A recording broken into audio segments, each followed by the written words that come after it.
In an absolutely shocking news drop, we just found out that Morant is going to miss the rest of the season to undergo shoulder surgery due to a labrum injury. I'm just as surprised as you are, and so we're going to break it down and talk about it in this video. Welcome back, everybody. I'm Dr. Brian Sutterer, and the goal in this channel is to help teach you about the medical side of the sports world. This game is a complete shock to me. I know Ja missed a game, I think, on Sunday because of some shoulder soreness, but that kind of thing happens all the time.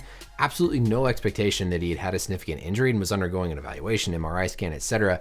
And having conversations to now find out that he's going to undergo surgery for his labrum. This was the press release from the Grizzlies. They said that today they're announcing, of course, medical update Ja Morant. At Saturday's training session, Morant suffered a subluxation of his right shoulder, so shooting side, following ongoing soreness and instability. This is a key part here, this instability. Morant underwent an MRI, revealed the underlying labrum tear, and he's going to have season-ending surgery. There's a couple of key parts in there, and the biggest thing probably is the instability, because as we'll talk about with shoulder subluxations, shoulder dislocations, oftentimes the amount of instability that somebody has determines what you do. But there has to be some additional backstory or unknown features of this injury, because if this were just a first-time shoulder dislocation or subluxation, you probably are not going to make that decision on surgery because of instability just 2 days later after the injury, because your shoulder is still going to be unstable and is still healing in that time period. Let's start looking at our anatomy model here and talk about this further, and then we'll dive into just why this is so confusing. So if we zoom out here with the right shoulder, I've shown the muscles, the trapezius right here. We'll hide and we'll get that out of the way. And then underneath that, we have the muscles of the rotator cuff. So the rotator cuff will hide those, revealing behind it the glenohumeral, or the shoulder joint. Now, the labrum is this little rim of cartilage that runs around the socket or around the glenoid of the shoulder. So if you think of this as the socket of the shoulder, labrum is this rim of cartilage that goes around the outside of that socket. One of its main jobs is it helps stabilize the shoulder, it deepens that socket a little bit, and so it's very important for the stability of this glenohumeral joint. A shoulder dislocation is when this joint between the glenoid and the humerus dislocates. The joint completely comes out of place. A subluxation is when the joint partially comes out of place. So classically, if let's say the shoulder just slips, but it goes right back in, nobody has to manually pop it back in, a more minor episode, we would consider that a shoulder subluxation as opposed to a true shoulder dislocation. Just to mention it, shoulder separation is going to be an injury to this AC joint sitting higher up here. So if we then hide the humerus, we can get a little bit better look at that labrum going around the glenoid right here. So whenever the shoulder subluxes, what happens is oftentimes the ball of the humerus goes forward. As the ball of the humerus goes forward, it can shear essentially this labrum and cause a tear to the labrum. Now these tears, just like anything else in medicine, can be really varied. They can be major, they can be minor. When the shoulder subluxes, sometimes you get a crack in the bone down here of the glenoid, like what Deshaun Watson had, something we call a bony Bankart lesion. And so there are certainly some injuries in the shoulder after an instability event where you have to do a surgery. For example, Deshaun Watson, he had a fracture in the glenoid. There are clear cases where first-time dislocation, subluxation, you get an MRI, and you need to do surgery because of how extensive the tear is. The majority of times, it depends on how many times somebody's dislocated their shoulder, depends on their age, and it depends on their activity level. An older person who isn't doing a lot of high-risk contact sports, you dislocate your shoulder, not that big of a concern necessarily, you're probably not going to have surgery right away.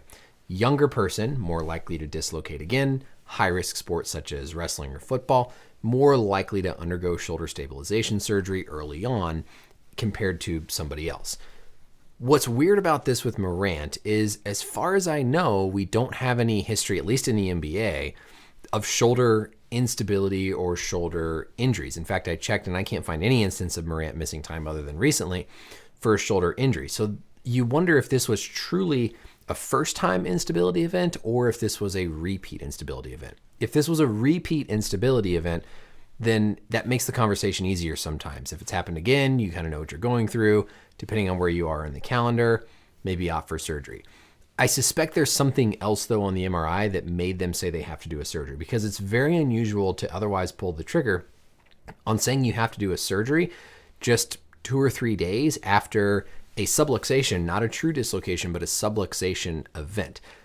You would typically give it time. You would give it some time for rehab. You'd give it time for that physical therapy, maybe a few weeks or so for the shoulder to stabilize, stiffen back up, get your motion back, and go from there. So it's unusual to hear about a player undergoing surgery just a couple days after an instability event unless they've had a long history of previous shoulder injuries. So a lot of unusual factors, not at all something that I would have expected, which again makes me wonder if there's something else that was damaged in the shoulder, like what we heard with Watson. Again, that bone injury, or just so severe of a labrum tear that they knew he wasn't going to have a good outcome with conservative treatment. Typical recovery for a labrum reconstruction, stabilization surgery like this, somewhere around 6 months, give or take.